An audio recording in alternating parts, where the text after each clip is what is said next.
Ben voilà, je trouve qu'on se prend pas mal la tête tous les deux. Bah...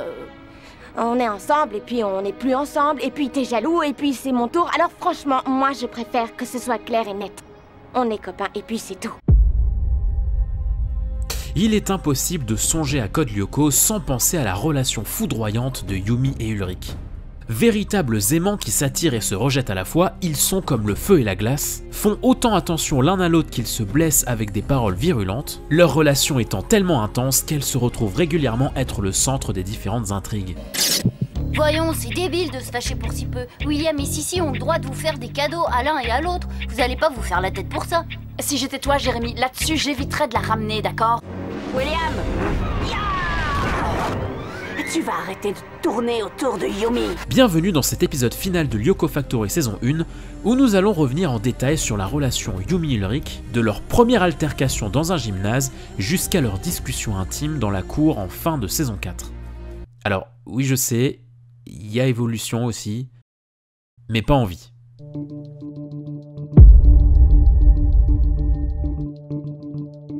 Leur histoire démarre vraiment lors du réveil de Xana. Alors que les deux tourtereaux participent à un cours d'arts martiaux enseigné par leur professeur d'éducation physique, Jim, Yumi et Ulrich vont se retrouver dans une situation quelque peu rapprochée, ce qui va subitement beaucoup les perturber. À tel point qu'Ulrich ne saura pas comment réagir et ne saluera même pas sa partenaire à la fin de leur confrontation. Ah, ben sympa le mec. Mais finalement, le collégien va succomber au charme de la belle japonaise lors de leur match revanche, puisque c'est lui qui va greffer Yumi au groupe des Lyoko guerriers. Mais c'est qui celle-là? Elle, c'est Yumi. Elle était là quand j'ai été attaquée et elle sait se battre. Alors j'ai pensé que... Ok, on verra ça plus tard. Pour l'instant, on fonce à l'usine. Cette altercation entre les deux personnages est d'ailleurs assez révélatrice, car elle illustre parfaitement le proverbe qui se ressemble s'assemble. Oh, t'es têtue comme fille. Ah, tout juste.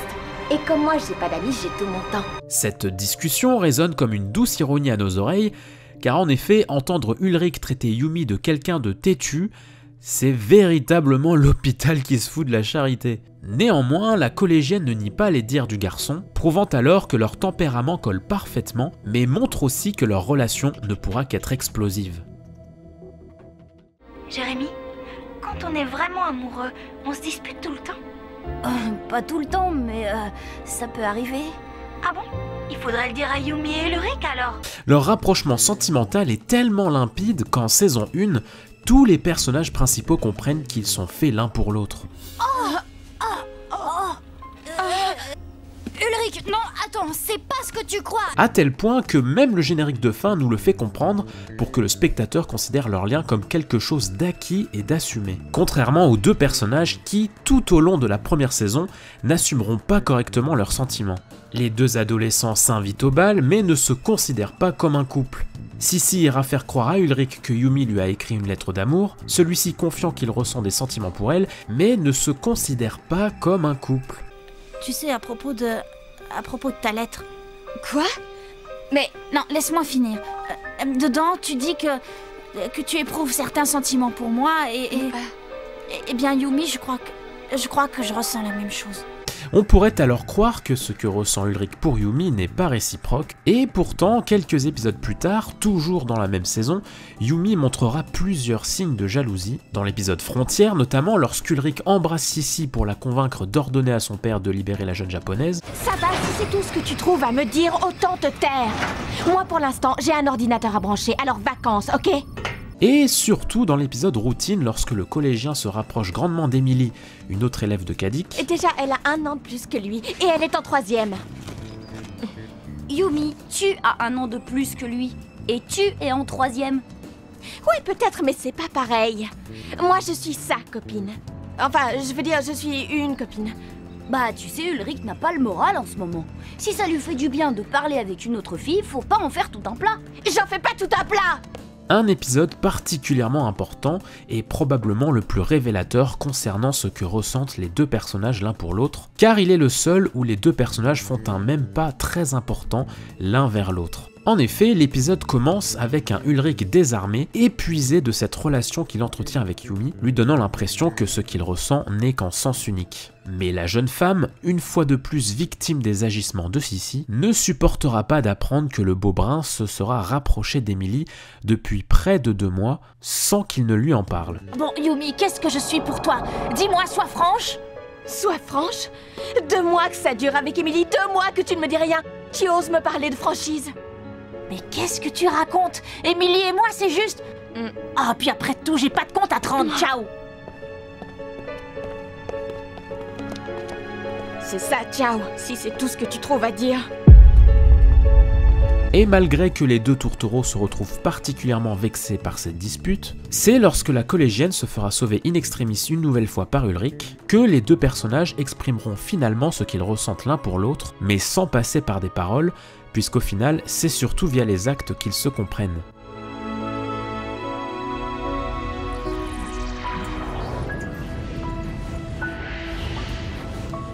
Pour la première fois dans la série, leurs sentiments semblent enfin être sur la même longueur d'onde, et même si Yumi semble vouloir garder secret un petit moment leur officialisation... Justement, je préférais que tu n'en parles pas à Odd et Jérémy. Dis-moi pas tout de suite. Les 2 personnages nous laissent tout de même clairement sous-entendre que cette fois, ça y est, ils sortent ensemble. À ce moment-là de l'histoire, nous, spectateurs, on se dit que rien ne pourra empêcher leur histoire de s'épanouir normalement. Sauf peut-être un petit quelque chose. Salut. Alors c'est toi, Ulrich Stern. Yumi m'a parlé de toi. Bon alors, t'es prête, on y va? Ouais, j'arrive. Tu voulais me dire quelque chose? Ouais, ça peut attendre. Bon alors, à plus.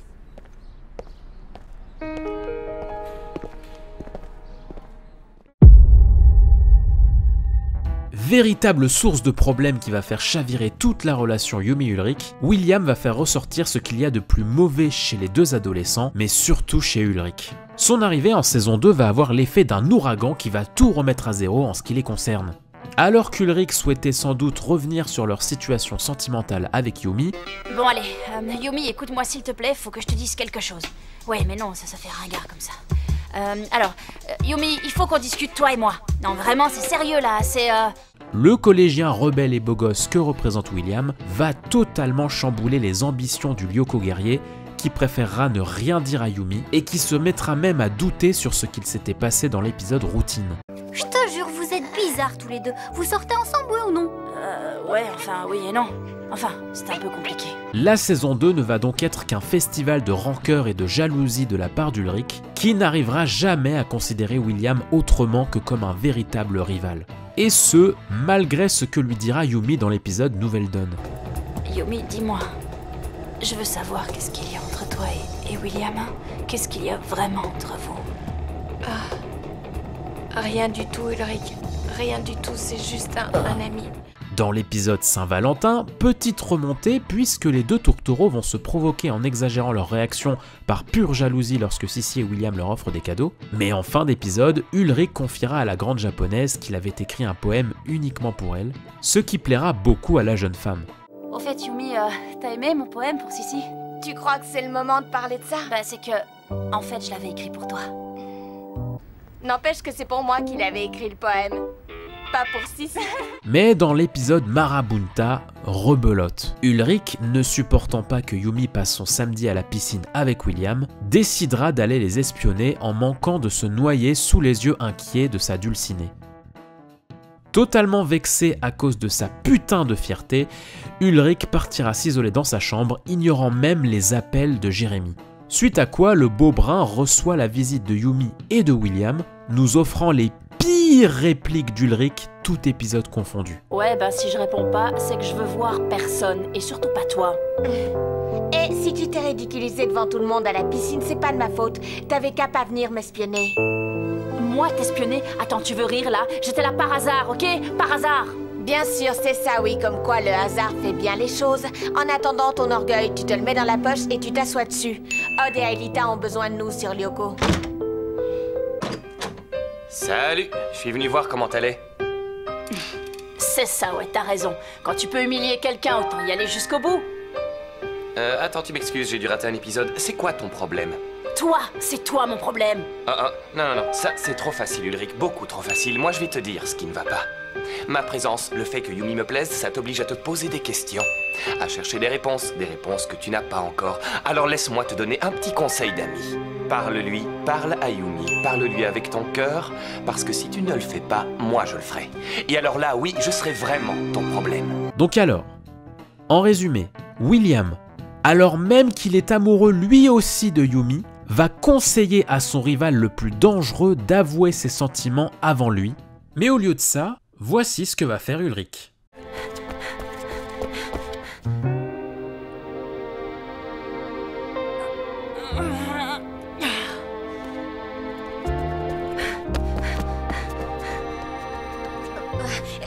Non, s'il te plaît, attends, je suis désolée.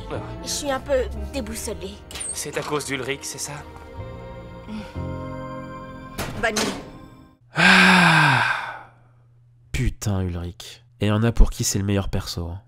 En effet, la présence de William autour des Lyoko guerriers aura eu raison du bon sens d'Ulrich. D'accord, j'ai pigé. Bah quoi? Toi tu vas bien au bal avec William, pas vrai? Ah bon, tu crois ça?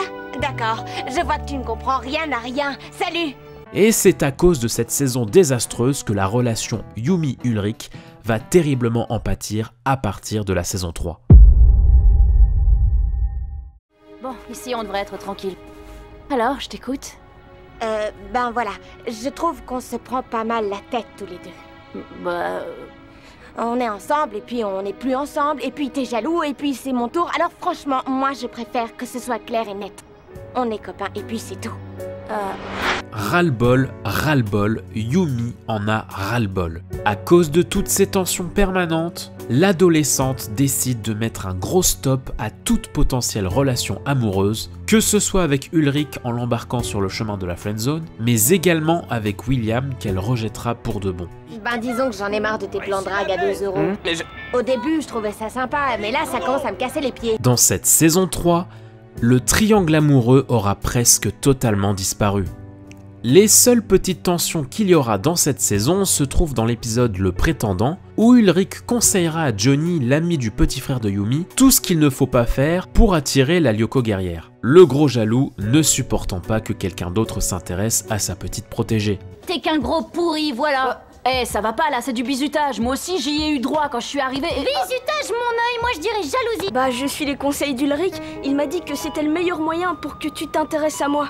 J'aurais dû m'en douter. Oh, mais quel gros jaloux celui-là. Ulrich, jaloux, mais jaloux de quoi? Moi, rien. Néanmoins, malgré les dires de l'adolescente de copain et c'est tout, sa réaction, suite à la disparition d'Ulrich dans l'épisode des incarnations, sera franchement révélatrice sur ce que Yumi ressent vraiment au fond d'elle. C'est ça, ouais, tu peux continuer à chercher. Mais la vérité, c'est que t'as fait n'importe quoi et qu'on ne reverra plus jamais Ulrich. Oh.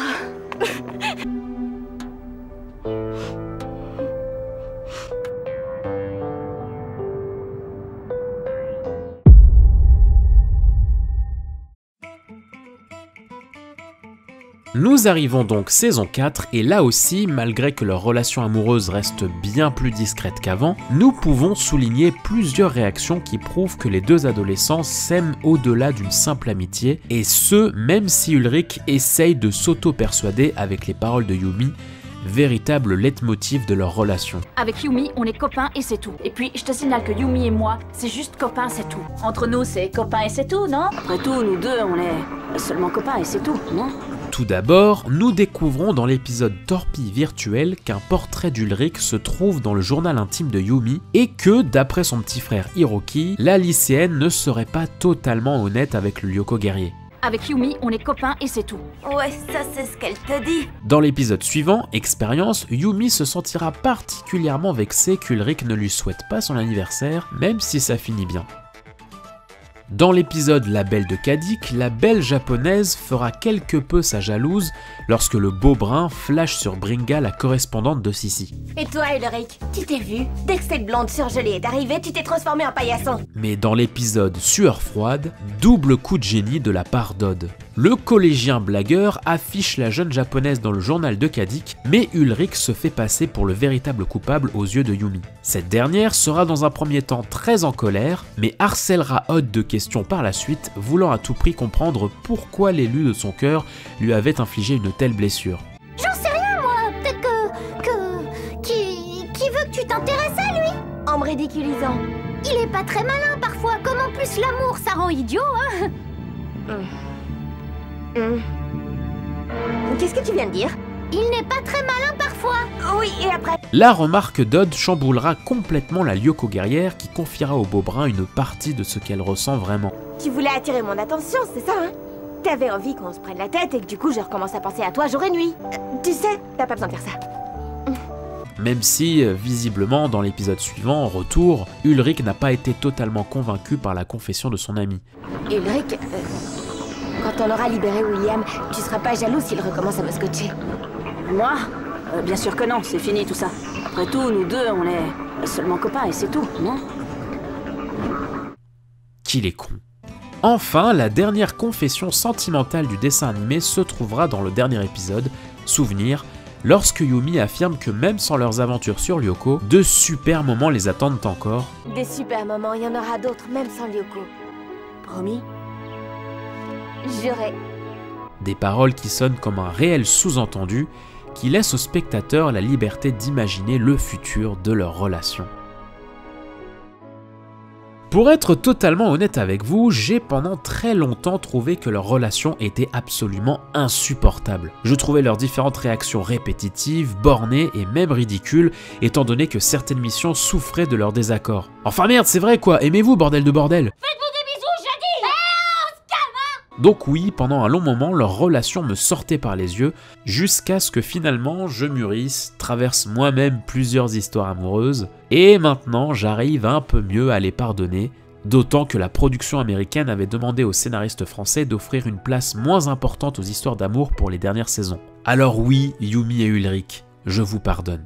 Car après tout, il n'y a rien de plus déstabilisant que l'amour. Ce sentiment étrange, capable de ressortir en nous tout ce qu'il y a de plus beau, mais aussi tout ce qu'il y a de plus mauvais. Je te pardonne, Ulrich, pour toutes tes immaturités, car après tout, Yumi, avec son fort caractère, a été très passif vis-à-vis de votre relation, ce qui ne t'a pas facilité la tâche du tout. Les Lyoko guerriers étaient encore très jeunes, et il faut avouer que ça ne doit pas non plus être facile de devoir sans arrêt fréquenter la personne que tu aimes, alors que quelquefois tu aurais besoin de recul pour y voir plus clair dans tes propres sentiments. Je vais essayer de ne plus trop les juger, car après tout, je ne suis pas à leur place à jongler entre des études, sauver le monde, et des sentiments aussi réels qu'un monde virtuel.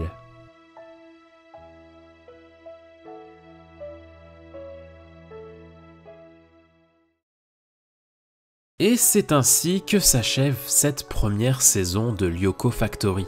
Avant de vous quitter, je tenais à tous vous remercier très sincèrement pour votre fidélité et vos retours concernant les différents épisodes de la chaîne. Je ne m'attendais clairement pas à vivre une telle année en débutant cette aventure, me permettant de replonger avec passion dans cet univers qui a été la toute première série à me captiver totalement.